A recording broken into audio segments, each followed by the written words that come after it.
Question number 13 के part D में हमसे पूछा गया है कि N2O4 के अगर 4 ग्राम्स हों तो इसके इंडिविजुअल पार्टिकल्स ज़्यादा होंगे या सल्फ़र डाइऑक्साइड के 3.3 ग्राम के इंडिविजुअल पार्टिकल्स ज़्यादा होंगे।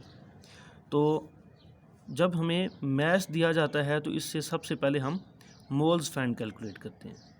तो पहले कैलकुलेट करेंगे moles of N2O4, moles of N2O4। Moles का फार्मूला होता है मैस ओवर मोलर मैस। जो मैस है हमारे पास वो तो है 4 ग्राम और मोलर मैस ये हम कैलकुलेट कर लेते हैं। नाइट्रोजन का मोलर मैस होता है 14, क्योंकि नाइट्रोजन 2 हैं तो 2 से मल्टीप्लाई करवा देंगे। ऑक्सीजन का होता है 16, ऑक्सीजन 4 हैं तो 4 से मल्टीप्लाई करवा देंगे। ये हो जाएगा 28 और ये हो जाएगा 64।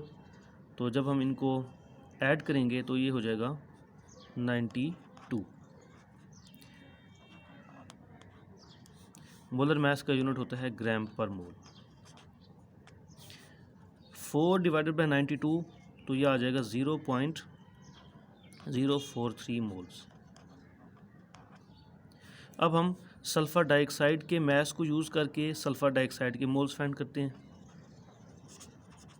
मोल्स ऑफ सल्फ़र डाइऑक्साइड, तो फार्मूला सेम लगेगा, mass over molar mass. Sulphur dioxide का मैस उन्होंने दिया है 3.3। मोलर मैस सल्फ़र डाइऑक्साइड का देख लेते हैं कितना आता है। सल्फ़र का होता है 32, ऑक्सीजन का होता है 16, ऑक्सीजन 2 हैं तो 2 से मल्टीप्लाई, ये भी 32 हो जाएगा, ये भी 32 है तो 64। इन दोनों को डिवाइड करेंगे तो आंसर आएगा 0.05। अब 0.05 जो है वो 0.04 से ज़्यादा है।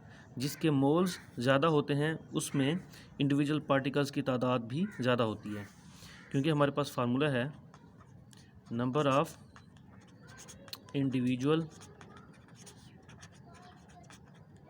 Particles is equal two moles into Avogadro number. तो देखें ये दोनों आपस में डायरेक्टली प्रोपोर्शनल हैं। अगर मोल्स ज़्यादा होंगे तो इंडिविजुअल पार्टिकल्स भी ज़्यादा होंगे। तो इसलिए हम कह सकते हैं कि SO2 के मोल्स ज़्यादा हैं तो इसलिए इसके पार्टिकल्स N2O4 से ज़्यादा होंगे।